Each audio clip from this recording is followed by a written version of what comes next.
الحمد لله رب العالمين، والصلاة والسلام على سيدنا وحبيبنا محمد وعلى آله وأصحابه أجمعين. ئیمانداران و خواناسانی زۆر بەڕێز، ژیانی مرۆڤ وەکو جەستەی ماندووە زۆر زیاتر لەوە بە درێژایی تەمەنی تووشی ماندووبوونی ناخ و دەروون دەبێت. ئەم مرۆڤە کە هەمیشە ماندووە ئایا لەکوێ دەحەسێتەوە؟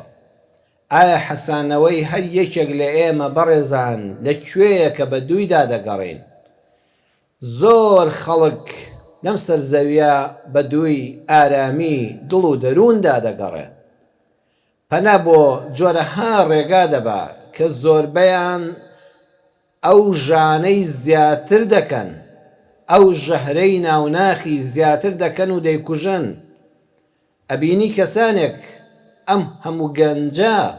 کە بەداخەوە لە شارەکانی کوردستانی ئێمەدا ڕۆژ بە ڕۆژ زیاد دەکا لەبەرەوەی ناخی وێرانە، پەنا بۆ نێرگەلە کێشان دەبا، پەنا بۆ کافتریا دەبا، لەوێ نەک خەمەکانی ناڕەونەوە بەڵکو سینەی سپیشی دوو کەڵاوی و ڕەش دەبێ ئەوەی هەشێتی دایدەنێ. کەسانێک پەنا بۆ گوێگرتن لە گۆرانی حەرام لە سرودی ناشەرعی دەبن بۆ ئەوەی دڵیان ئارام بێ، بەڵام زیاتر خراپ دەبن. کەسانێک پەنا بۆ کۆمیدیای نامەشروع و گاڵتەکردن بەم و بەو دەبن بۆ ئەوەی تۆزە پێ بکەنن بە حساب دەرونیان ئارام بێ، بەڵام زیاتر هەز بە هیلاکی دەکەن. زۆر کەسن پەنا بۆ هاوڕێکانیان دەبن بۆ ئەوەی کاتێک بەسەر بەرن بەیەکەوە، بەڵام بە ماندووتری دەگەڕێنەوە ماڵەوە. بەڵام ئایا ئارامی دڵ و دەروون لەکوێدایە کە ئینسان بە شوێنیدا بگەڕێ؟ نووسەری لاوی جیهانی ئیسلامی ئەتەم شەرقاوی لە کتێبی ئەسسەلام عەلەیکە یا صاحبی لە لاپەڕەی 49دا دەفەرمێ: إنك لن تعرف معنى الأمن إلا في مكانين، سجادة صلاتك صدر حبيبك. دەفەرمێ تۆ بە دڵنیاییەوە ناگەیت بە شوێنێکی ئارام کە دڵ و دەروونت تیا ئیسراحەت بکە ئیلا لە دوو شوێنان دەبێ. ئەو دوو شوێنە کاتێک کە دەروونت نائارام بوو، کە ناخت وێران بوو، بگەڕێەوە بۆ ئەو دوو شوێنە. بەس لەو دوو شوێنەدا ئینسان هەست بە ئەمان دەکا. یەکەمیان بەرماڵی نوێژەکەت، ئەو کاتێک کە دەروونت نائارام بوو، کە خەمت هەبوو، کە خەفەت ژیانی داگرتی، دەستنوێژێکی پاک و پوخت و شەرعیانە بگرە بڕۆ سەر بەرماڵی نوێژەکەت یان بەرماڵی مزگەوتەکە لە ناو ماڵی خوای پەروەردگارە دوور کات نوێژی بە دڵ و بەکوڵ بۆ خوای گەورە بکە، هەست بە ئارامی دەرونی دەکەی. دووەم شوێن سەدر و حەبیبیکە، ئامێزی خۆشەویستەکەت، ئامێزی حەڵاڵەکەت، هاوژین و هاوسەرەکەی خۆت. پێغەمبەری خوا صلی الله علیه وسلم ئەو کەسەی کە لە شاخەکان خۆڕاگرتر بوو کە هەموو موسیبەتەکانی دنیا بەسەری داهاتن و نەیان لەرزاند،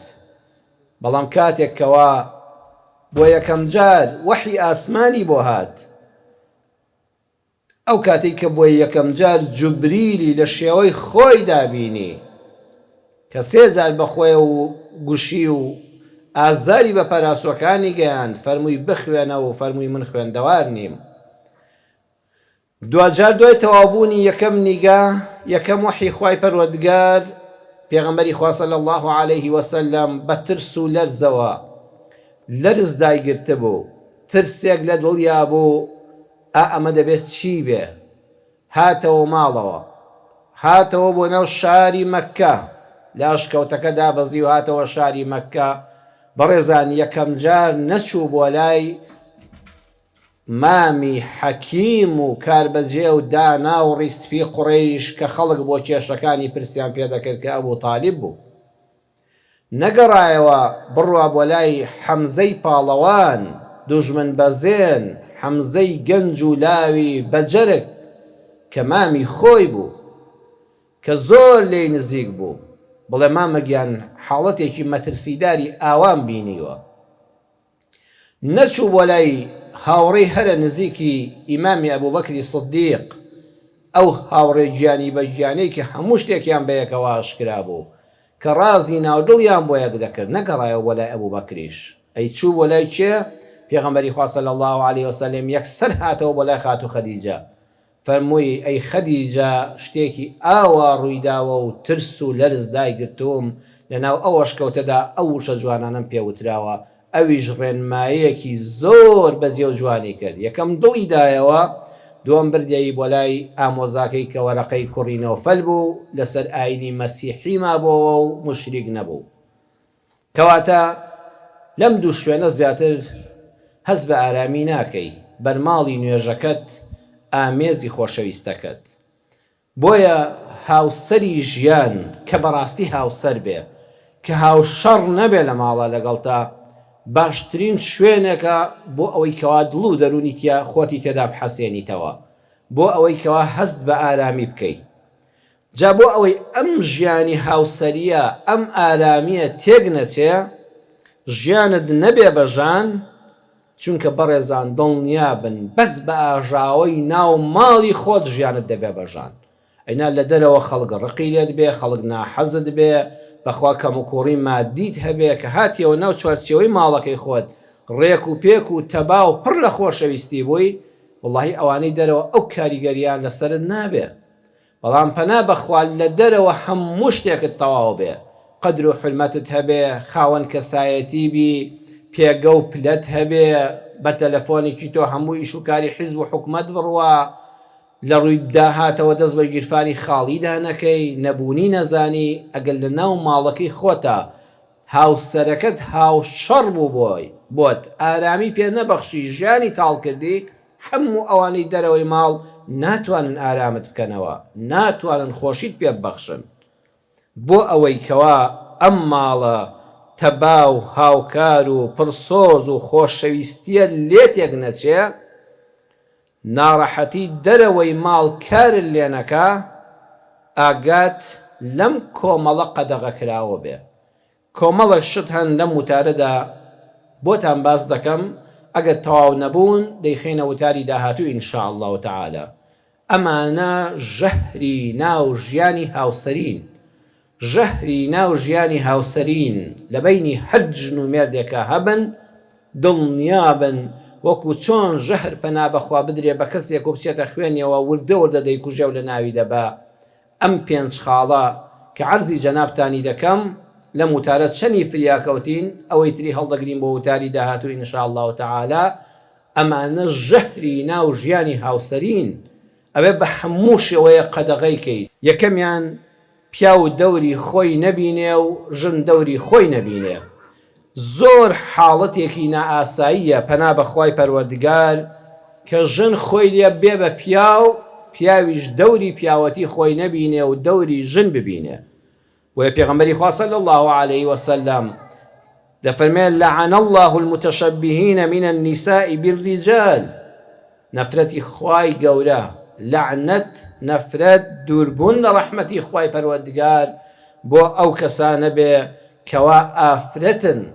بەڵام دەیانەوێت دەوری پیاو ببینن یعنی ژنە شووی کردووە مێردی هەیە منداڵی هەیە بەڵام دەیەوێ پیاوی ماڵەکە بێ تۆ پیاوی ماڵەکە نابی ژن و مێرد ئەبێ شوڕا لە بەینیاندا هەبێ ڕاوێژ لە بەینیانە هەبێ دیکتاتۆریەت نەبێ بە هەموو کارێکی ماڵ چەند جوانە بە ڕاوێژی نێوان ژن و مێرد بێ بەڵام زۆر ناشینینە بەڕێزانیوەش هاوڕان لەگەڵمدا زۆر جار بۆ کاروبارێکی مامەڵە ژن و ژنخوازی دەچێ ماڵێکەوە ژنەکە دێتە سەر چۆک و زمانی دەردەکێشێ و ناوێڵێ ئەو پیاوە کە بە حیساب پیاوی ماڵە تەنانەت قسەیەک بکە بۆ چوونێکی هەبێ ڕێیەک دەرببڕێ ئەمە ئاڵوگۆڕی دەورەکان ئەمە ژانی ژەهری ناو ژیانی هاوسەریە ئەو هاوسەریە دەکا بە هاوشەڕی و عاقبەتی خێر نابێ هەر ماڵێک پیاو دەوری ماڵ پیاوەتی خۆی نەبینی ژن دەوری ژنیەتی خۆی نەبینی دڵنیابن بەرەو کارەسات دەڕوە دەوری پیاو چییە قورئان دیاری کردووە الرجال قوامون على النساء پیاوان زۆر زۆر مشورخۆری ژنانن قەوام سیغەی مبالەغەیە، یعنی زۆر مشور خۆرە. بەخوا پیاو دەبێت دەوری خۆی ببینێ، دەوری پیاو ئەوەیە مشور خۆر بێ بۆ داهاتووی منداڵەکانی، دوور ببینێ، تموحی جوانی هەبێت، تەماحباز نەبێ بۆ حەرام، بەس لە ڕێی حەڵاڵەوە هەوڵ بدە زۆرترین کار و کەساوت بکە، زۆرترین پارە پاشەکەوت کە، زۆرترین شت بۆ منداڵەکانی دابین کە. ئەمە مشور خواردنە، مشور خۆری دینەکەیان بێ. وەکو دەڵێ کوڕە شیرینەکەم ئاگاد لە خۆت بێەوە فڵان کەس فێڵت لێ نەکا و پارە لێ نەدزێ و پارە لێ نەکێشێتەوە، ئەبێ بە کوڕەکانی و بە کچەکانی و بە تایبەت بە هاوسەری ژیانی بڵێ ئاگاتان لە خۆتان بێت دینەکەمان لێ نەدزن. ئەمڕۆ دین دز پەیدا بووە،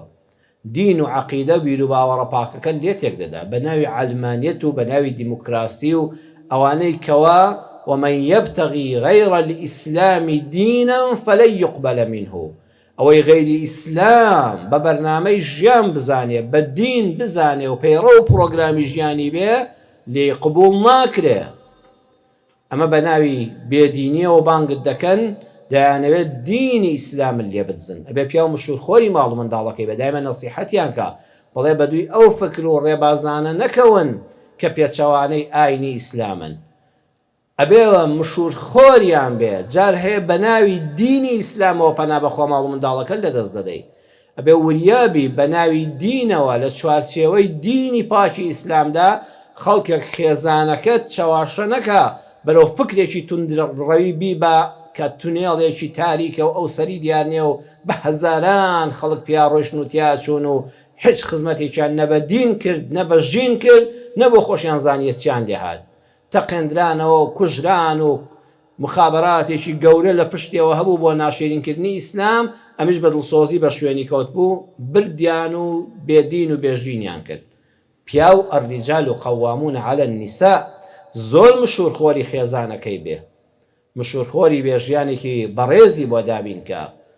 زۆر خۆی ماندوو کە بەوەی خاتون لە ماڵەوە ئیسراحەت بێ حیا و حرمەتی پارێزراو بێ لە دەرگای دراوسێ و برا و خوشک و خزم و کەس و کار نەدا لە احتیاجیدا. ئەمە تۆ بێت و زۆر مشورخۆر بی، مشورخۆر بی بینێری بۆ دەرس و دەورت لە فکرێکی میان ڕەودا کە ئیسلام وەکو خۆی دەگا فێری ئاینی ئیسلامی کەی. ئەمە دەوری پیاو. دەوری ژن فالصالحات قانتات حافظات للغيب. خوای پەروەردگار لە سوورەتی ئەنیساء هەردوو دەورەکەی دیاری کردووە. ژنێک کە خوای پەروەردگار خۆی پەسەندی کردووە صالحاتە، بەڕاستی ئەم ژنە خودای گەورە خۆی شاهیدی بۆ داوە. هەر ژنێک ئەم دوو سیفەتەی تێدا بێ الله سبحانه وتعالى شاهیدی بۆ داوە لە ڕیزی ژنانی چاکەکارە. یەکەمیان قانیتات، قانیتات زۆر گوێڕایەڵی مێردەکەیەتی. بابە ژن کۆیلەی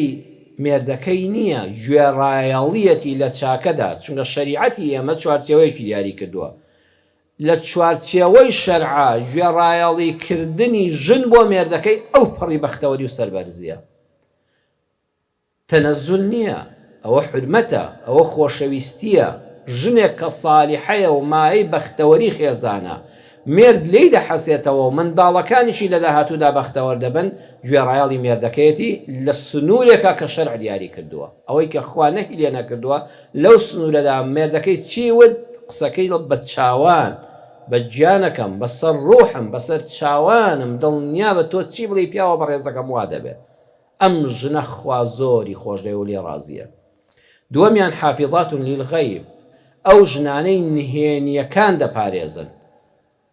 مێردەکەی قسەیەکی لا کردووە لای براکەی خۆی نەیکردووە، زۆر جار جەنابی شت هەروای هەندێک شتت لای خێزانت وتووە بڕواتان هەبێ براکەی خۆت لێی نەبیستووی،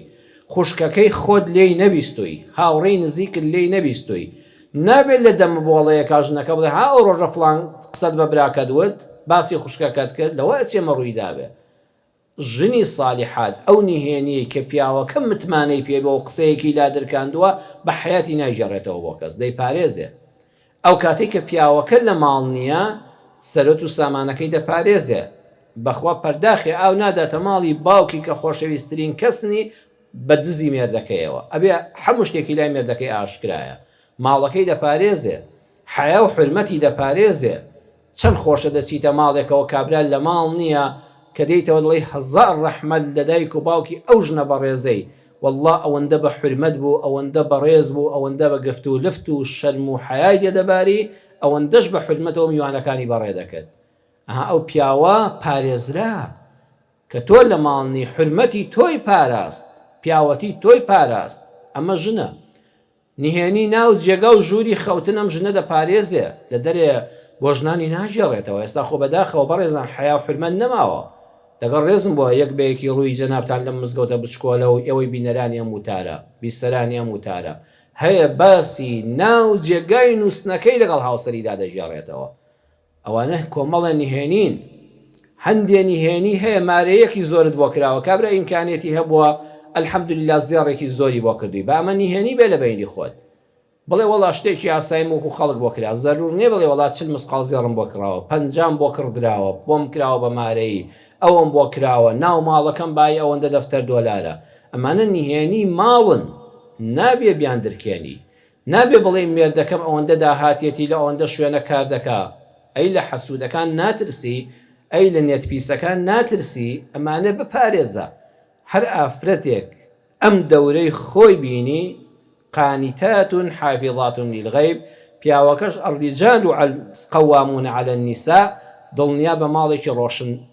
بەرهەم دێنن. نمونەیەکتان بۆ بێنمەوە لە ژیانی واقعدا. ئەو گڵۆپەی کە ئێمە لەبەریدا دەنیشین، گڵۆپی ناو ماڵەکەت، ڕووناچی ناو ماڵەکەت، سەلاجەکەت، مجەمیدەکەت، هیتەرەکەت، سپلیتەکەت، جلشۆرەکەت، قاپشۆرەکەت، ئەمە هەمووی بە کارەبا ئیش دەکات. معلومی یەک بەیەکی جەنابتان نەخۆشەویستان کارەبا بریتە لە دووە، لە سارد و لە گەرم. ئەگەر ئەم سارد و گەرمە هەر یەکیان لە شوێنی خۆی ببەسترێ و دەوری خۆی ببینێ، ماڵەکەت ڕووناکە بە گڵۆپەکان. ساردی هاوین و فێنکی هاوین و گەرمی زستان لە ماڵەکەتدا هەیە. ئامێرە خزمەت گوزاریەکان کاری خۆیان دەکەن لە گەسک و جلشۆر و قاپشۆرەوە. ئەی ئەگەر ئەم وەیارانە بمانەوێ لە یەکیان دەین، گەرمەکە دەوری ساردەکە ببینێ و ساردەکە دەوری گەرمەکە ببینە و دەورەکانیان ئاڵۆ گۆڕکەن و بەر یەککەون، دوو شت ڕوودەدا. یەکەم ئاگر دەکەوێتەوە پەنا بەخوا. چەند ماڵ خوابمان پارێزە و ڕەحم بە هەموو موسڵمانان بکە، بوونە خۆڵەمێش لە ئەنجامی شۆرتی وەیارێکی سارد و گەرم کە بەسەر یەکا تواونەوە، ئاگری گرەوە ماڵە. هەروەها ئەگەر ئاگەر ڕوونەدا لە کارکەوتنی ئامێرەکان ها بەر یەککەوتنەوە شۆرتی کرد سووتاندی. واللهی ژن و مێردیش ئەگەر هەر یەکیان دەوری خۆیان ببینن وەکو سارد و گەرمەکە، کاکە پیاوەکە گەرمە و کەلەی گەرمە دەبێ ژنەکە سارد بێ، ئەبێ یەکیان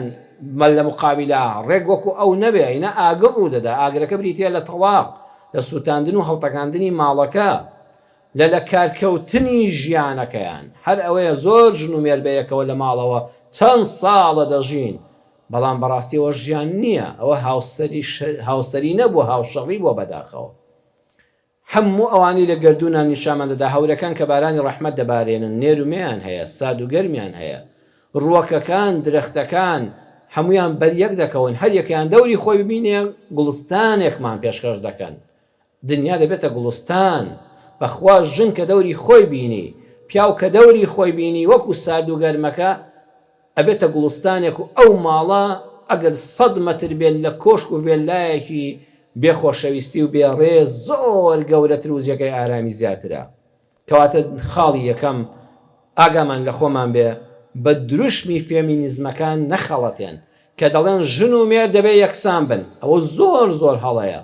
ژن و مێرد نابێ یەکسان بن. ژن و مێرد لە ئیسلامدا لە ژیاندا بریتیە لە هاوکاری یەکتر، لە تەواوکردنی یەکتر. هەر وەکو نمونونەکەی وەیاری سارد و گەرم تەواوکەری یەکترن بۆ ڕۆشنکردنی ماڵەکە و بۆ داگیرساندنی گڵۆپێک. ژن و مێرد کە بتەوێت یەکسان بن، بڵێ دەبێت دووار هەردووچیان گەرم بنیان هەردووچیان سار بن. ئەو یەکسانی نییە، ئەو یەکسانی واقع ڕەتی دەکاتەوە، بۆی ئیسلام ڕەتی کردوێتەوە. لە ئیسلامی ئێمەدا ژن و مێرد هاوکار و تەواوکاری یەکترن. بۆیە ئاگاتان لە خۆتان بێ، تکاتان لێ دەکەم با ماڵەکانمان بجێڕینەوە سەر ڕەسەنایەتی ئیسلامەتی و کوردەواری خۆمان، کە پیا و دەوری پیاوەتی ببینێ و ژن دەوری ژنیەتی ببینێ. زۆر جار بەداخەوە لە کەسێ دەپرسن هاوسەری ژیانت، خاتوونی ماڵەکەت ئیشی چییە؟ تۆزێ ملێکی بۆ ئاوا لێ دەکا و بە منجەمینجێکە وەڵا ژنی ماڵەوەیە نا ژنی ماڵەوە زۆر گەورەیە ژنی ماڵەوە دەوری خۆی بینیوە ژنی ماڵەوە مامۆستایە بۆ فێربوونی ئاینی منداڵەکان و فێرکردنی نوێژیان دەرس و دەورەکان پێڕەوان دەکا بەو ئەندازە خوێندەواری کە هەیەی دکتۆریانە دەیان شێلێ و پێویستیان بە عیادە نییە دادەی ڕەوزەیانە و لەلایەنە و نانداتە بەردەستی خەڵک خۆی لە ماڵەوە لە ئامێزی گەرمی خۆیان بە خێویان دەکا گەورەترین شێفە و لە جیاتی لەفە و ماتۆڕ و مەطعام خۆی خواردنی گەرم و نەرم و پاک و پوخت و بە کەمترین نرخ دەهێنێتە سەر سفرەکەەوە بە خۆشەویستی لەگەڵ مێرد و منداڵەکانیا دەیخۆن ژنی ماڵەوە زۆر گەورەیە بەڵام سەیری کە دوژمنانی ئیسلام لەو شوێنەوە لێمان دەدەن کە ژن دەوری خۆی نەبینێ من ناڵم ژن نەچێتە دەرەوەی ماڵ ژن پێویستە دکتۆرە بێ مامۆستا بێ پارێزەر بێ مۆزەف بێ فەرمانبەر بێ بە ئەندازەی ئەوەی کە کۆمەڵگا ئیشی بەم پیشەیە هەیە بەڵام کە ژنێک ئەلحەمدوللیلا خوای گەورە بۆی ڕەخساند و مێردێکی بەتوانای هەبوو گەورەترین پیشە بۆ ژن ئەوەیە ژنی ماڵەوە بێ کە چەندەها دەور دەبینێ ئەو کاتە ئەو ماڵە دەبێتە گوڵستانێک و باب و باپیرانی ئێمە کە نەیان دەزانی ئەم هەموو تەلاقەت چییە بڕواتان هەبێ هی ئەوە بوو خۆ خوێندەواریان کەم بوو هەمویان خەریجی زانکۆ و پەیمانگا و ئامادەیی نەبوون و هیچ دەوراتێکیشیان نەبینی بوو بەڵام پیاو لە ماڵا پیاو بوو ژنیش بەڕاستی خاتونی و دەوری ژنێتی خۆی دەبینی دووەم ژەهری دووەم کە ژەهری ناو ژیانی هاوسەریە کە دەبێت قەدەغەکراوە بێ و نەهێڵی ببێ ماڵەکەت ببێ بە مۆتێل مۆتێل شوێنێکە سیستەمی خەوتنی زۆر چاکی هەیە پاک و پوخت نانی چاکی تایە و سێژەمە نانت بۆ دێ جل شۆری تێدایە ئاو کارەبا لە زستانە ئاوی گەرمی بەردەوام هەیە لە هاوینە فێنک لە زستانە گەرم ڕووناک و خۆش و پاک و پوخت ئەمە مۆتێلە بەڵام لە مۆتێلە هەست بە ئارامی ناکەیت چونکە مۆتێل شوێنێکە بۆ چەند شەوێک بۆ شەوێک بۆ دوو شەو بۆ مانگێک لێ دەمێنیەوە بەڵام ماڵ شوێنی حەوانەوەی دڵ و دەروونە بۆ هەموو کەسێکی تێگەیشتوو نەک جێل بەخوا هیوا هەیە ئەوەندە نانی ئیسراحەت دەخوا کە لە ماڵی خۆیان نیە کاکەوە جێلە من لەگەڵ جێلم نییە من لەگەڵ تۆی بەڕێزما کە تێگەیشتووی لە ژیان و عاقڵی ماڵ شوێنی ئارامیە بۆ کەسێک کە خەمخۆری لانە و داهاتووی خۆیەتی ماڵ شوێنی ئارامی دەروونە بۆ کەسێک کە دەرونی دروستە نیشانەی کەسی تەندروستی دەرونی ئەوەیە کە دەرونی تەندروستە ئەوەیە لە ماڵی خۆی ئیسراحەتە نیشانەی کەسێک کە دەرونی ناتەواوە کەسیش لە ماڵەوە عەزیەتی نەداوە لە دەرەوەی ماڵی خۆیان هەست بە ئارامی دەکا بە پێچەوانەوە ئەبێ لە ناو ماڵی خۆتە هەست بە ئارامی بکەیت قەدەغەیە ماڵ بەس خانوو بێ خانوو بەڕێزان یعنی لە ڕووی بیناسازیەوە ئەندازەیەکی جوان نەخشەکەی کێشاوە ئەندازیارێک باشترین کەلوپەلی خشت و بلۆک و چیمەنتۆ و گەچ و دیکۆرات و ئینارە و ڕووناکی و هەمووی تێدایە ئەمە خانووە بەڵام هەموو خانوویەک با کۆشکێکی گەورە بێ با بێلایەک بێ ماڵ نییە بەڵام هەموو ماڵێک با دوو ژوور بێ دەتوانی بڵێ خانوویەکی گەورەیە دەوترێ ماڵی فڵان کەس ئێستا کە لە کوردەواری خۆمانە ئەم وشەڕەسەنانە جارێکی تر بەڕێزان ئەم میلەتی کوردیەمە وشەکانی ئەوەندە جوان و بەجیان ئەبێ بیان پارێزین منداڵەکانمانی فێرکەن ها کەسێ دەپرسێ ئەرە ماڵی فڵان کەس لەکوێیە قەتتان بیستۆ بڵێن ئەرە خانووی فڵان کەس لەکوێیە نە خانوو بۆ کەلاوەیەکە کە ماڵی تێدا نییە ئەڵێنەوە خانوویەکە بەس کە ژن و مێردێکی چۆناوە ئەڵێن ماڵە بەردەوامە لە کوردەواری یا کەسێکی غەریب کە دێ ناونیشانی ماڵی منی تۆ دەپرسێت دەڵێن ناڵێ خانووی ماڵی مامۆستا فڵان کەس کاک فڵان کەس ئەڵێ ماڵی مامۆستا فڵان کەس ماڵی کاک فڵان کەس ماڵی دادا فڵان کەس ئەها ماڵ لەگەڵ خانوو زۆری فەرقا ژەهری ژیانی هاوسەریە ماڵەکەت بەس خانوو بێ یعنی زۆر کەس کە سەیری دەرەوەی ماڵەکەی دەکەی دروست نییە ئینە حەسوودیت پێ دەبێت ئەڵێ ئەم خانووە ئەم کۆشکە چییە دروست کراوە بەڵام کاکە ناوەی وێرانە ناوەی ژەهر هەیە لە بینی ئەم ژن و مێردەدا ئەمە بەس خانووە بەڵام زۆر خانووی بچووکی 100 مەتری و 80 مەتری و شوقەیەکی بچووک ژن و مێردێک پڕ لە خۆشەویستی و حرمەت و ڕێز لەگەڵ یەکتردا وەڵڵاهی ئەوە کۆشکێکی گەورەیە ئەوە خانوویەکی گەورەیە ماڵ ئەو شوێنەیە کە ژن و مێرد و منداڵەکان تا مەزرۆن بۆی بگەڕێنەوە. ئەگەر وا لێ هات هەم خۆت هەم ژنەکەت هەم منداڵەکانت تا مەزرۆ بووی بگەڕێەوە ناو ماڵی خۆت کە گەیشتەوە بە دەرگای مەدخەلەکە ماچت کرد و وتت یا ئەڵڵا سوپاس بۆ تۆ ئەلحەمدولیلا کە خاوەنی ئەم ماڵ و حاڵەم، وەڵڵاهی ئەوە تۆ ماڵت هەیە نەک خانوو، ئەوە تۆ ماڵت هەیە، منداڵەکانت تا مەزرۆ بوون بێنەوە خێرا بۆ ماڵەوە، بەڵام بە پێچاوانەوە بە خانووەکەت باید چەندەها دەفتەر دۆلار بێ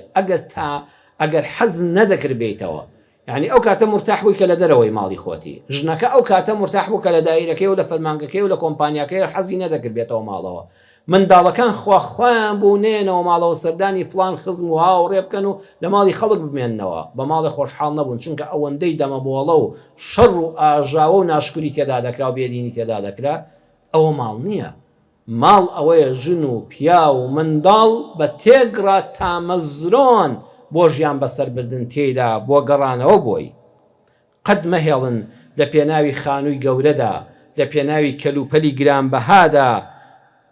بەدەمە بۆڵە و ئاژاوە بخەنە نێوان خۆتانەوە و ماڵەکەتان ببێ بە خانوو. بەخوا ژنی وا هەیە لەسەر کەوانتەرێکی گرانبەها، لەسەر قەنەفەیەکی گرانبەها کە ماڵی خوشکەکەی و ماڵی برای پیاوەکەی و ماڵی فلان ڕەفیقیان هەیەی و ئەمنیەتی،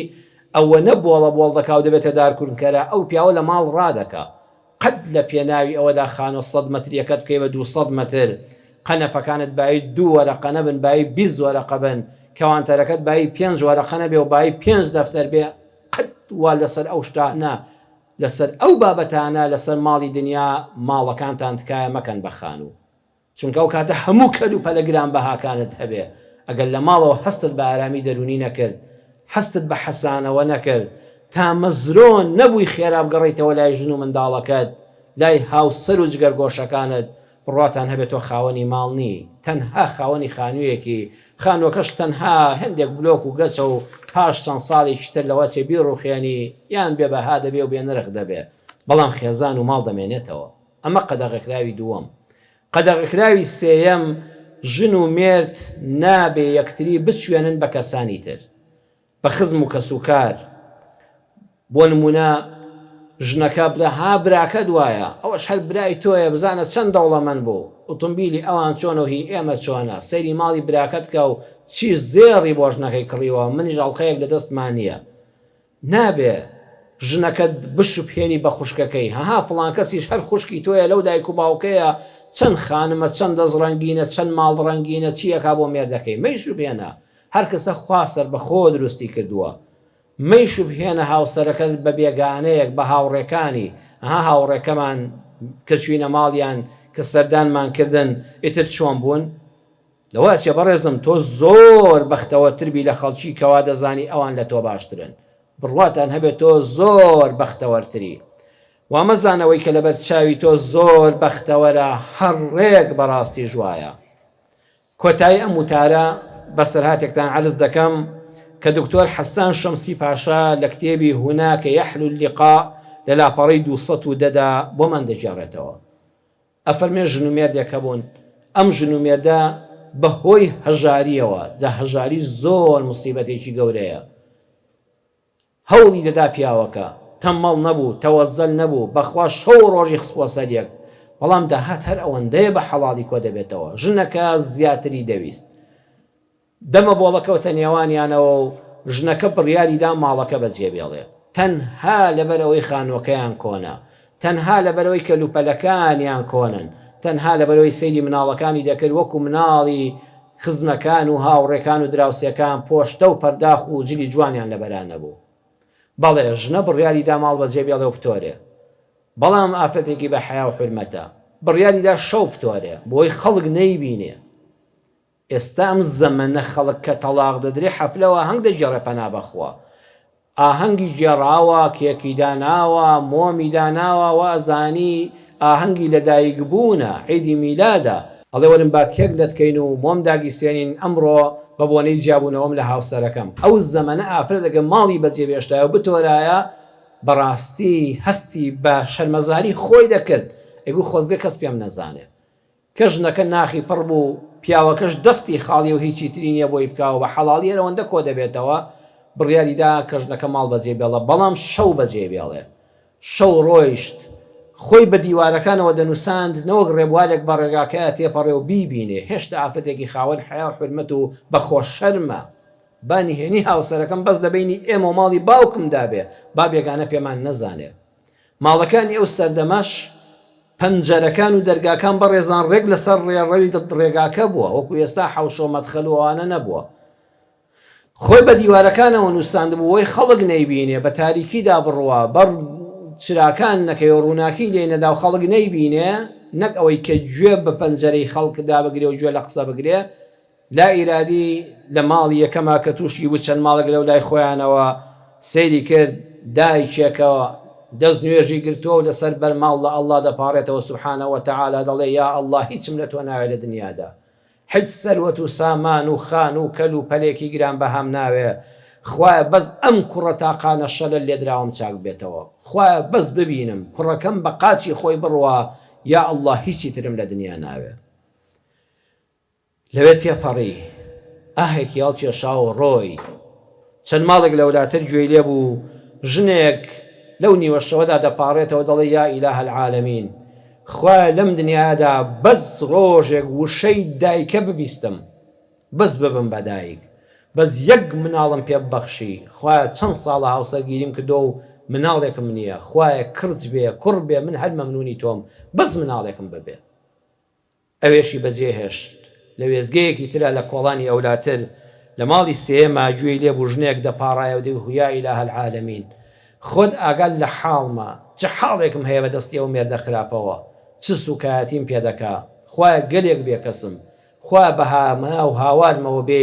ئەو مێردەم هیدایەت بدەی یا ڕەبی خوا دڵی چاکەی خوایە دەرونی پاکەیتەوە زمانی شیرینکەی و ئاژاوە لە نێوانماندا بڕواتە دەرەوە خوایە لە خێمەیە کابم نەک لەم ماڵەدا کە ماڵەکەم عیبینیە بەس مێردەکەم باش بێ بەس مێردەکەم خۆشی بم و ڕێزم لێ بگرێ لە ماڵێکی ئەولاترە لە ماڵی چوارەمە کچێک بۆ دایکە مردووەکەی دەگریا دەیوت دای گیان جێگەت بەهەش بێ بەڕاستی پشت و پەناکەم ڕۆی خۆزگەدایە لەگەڵ ماوەیتە زۆر پێویستیم پێت بوو لەولاتر لە ماڵی پێنجەمە پیاوێک بە ژنەکەی دەوت ئافرەت چی بکەین خاوەن ماڵ هاتوۆتە سەرمان وەڵڵاهی کرێکەشم پێکەوە نەبووەتەوە بیدەمێ هەڕەشەی ئەوەمان لێ دەکا کەلوپەلەکەم بەم بەرەو پاییز و بارانی پەڵە و سارد و سەرمایە فڕێ ئەداتە سەر ئەو زەویە سەر ئەو کۆڵانە خوایە چی بکەین ژنەکە دەیگوت پیاوەکە قەی ناکە بە تەنەزولی مەزانە بڕۆ لێ بپاڕێەوە دەستی ماچکە ئەم لاولای ماچکە بە قوربانی بە مامۆستای مزگەوتی بەگژاکە تو خوا پیاوەکە باڵکو و بەم زستانە کەلوپەلمان فڕێ نەداتە دەرەوە هەم ئابڕوومان دەچێ هەم ژیان منداڵەکانم دەفەوتێ تو خوا پیاوەکە تۆ بڵێ ڕۆژێک خاوەنی یەک ژووری خۆمان بین هیچی ترمان لە خوا نەدەویست لەم حاڵە ڕزگارمان بێ ژنەکە کە ئەمانەی بینی یەکسەر گەڕایەوە بەرەو ماڵ گەڕایەوەتی یا ئیلاهە العالەمین داوای لێبوردن لێ دەکەم پیاوەکە تخوا بمبورە تۆش من ئەم هەموو خەڵاتی خوامان بەسەرەوە بوو هیچم نەدەبینی ئەلحەمدولیلا منداڵەکانی من شەلە لێدراو نین منداڵم هەیە ئەوە تا ژنێک لەو نیوەشەڵڵا خوایە بەس یەک مناڵم دەیتێ من کۆمەڵە مناڵم هەیە ئەلحەمدولیلا منداڵی خەڵک شەلە لێدراوە و نوقسانە ئەلحەمدولیلا منداڵی من ساغ و سەلامەتن هەموو ئەندامی جەستەیان ساغە کەم ئەندام نین خاوەن پێداویستی تایبەت نیم فرمێسکیان بەسەرا هەبارێنم هەمویان ساغ و سەلامەتن وەڵڵاهی پیاوەکە تۆ زۆر بە حورمەت و بەڕێز و بە قەدری لەگەڵ منە ئەوەتانێ ژنێک لەخوا بەس مێردەکەم باش بە هیچی ترم ناوێ ئەلحەمدولیلا دایک و باوکم ماون پشت و پەنا من قسەی خۆشم بۆ دەکەن گرەی دەروونم دەکەنەوە خەڵک دێ دایکی نەماوە خەڵک هەیە باوکی نەماوە پیاوەکە ئەم خانووی شکوری خۆمانە ماڵێکم گوێ لێ بوو ترسی ئەویان هەبوو خاوەن ماڵ بێتە سەریان و کە کرێکەیان پێ نەدراوە بیان کاتە دەرەوە کەلوپەلیان فڕێدا ئەلحەمدولیلا ئێمە خاوەنی ماڵی خۆمانین ئەوەتانێ خەڵک خاوەن ماڵ دێتە سەری و کرێکەی پێ نادرێ و مەترسی دەرکردنی هەیە یا ڕەبی خۆیان سوپاست دەکەم با کەلوپەلی ناو ماڵەکەم کۆم بێ با جلی مناڵەکانم شڕ بێ بەڵام خوای گیان ژیانی من لە چاو ئەو کۆمەڵە خەڵکەیە کە لە نزیکی خۆمان و هاوگەڕەکی خۆمان و هاوگوندی خۆمانن یا ڕەبی خوای زۆری فەرقا داوای لێبوردن لێ دەکەم یا ئەڵڵا گە ناشکوریم کردبێ دەستی خستە ناو دەستی مێردەکەی و پەشیمان بۆ و ژیانیان ئارام بۆەوە کەواتە خاڵی سێیەم ژەهری سێیەم کە نابێ بێڵی بێتە ناو ژیانی هاوسەریتەوە بەراوردکردنی ژیانی خۆت و هاوسەرتە بە ماڵی خەڵک، بە حاڵی خەڵک، بە گوزەرانی خەڵک لە خزمان و لە هاوڕێیان و دۆست و ناسیاوان. خۆی گەورە زۆری بە ئێمە بەخشیوە، بەڵام بەداخەوە مرۆڤ زۆر جار بەس ئەوە دەبینێ کە نیەتی چاوی داخراوە لە ئاستی ئەو هەموو خۆشگوزەرانی کە ئەڵڵا سوبحانەهو وەتەعالا پێبەخشیوە. داواکارم لە خوای پەروەردگار،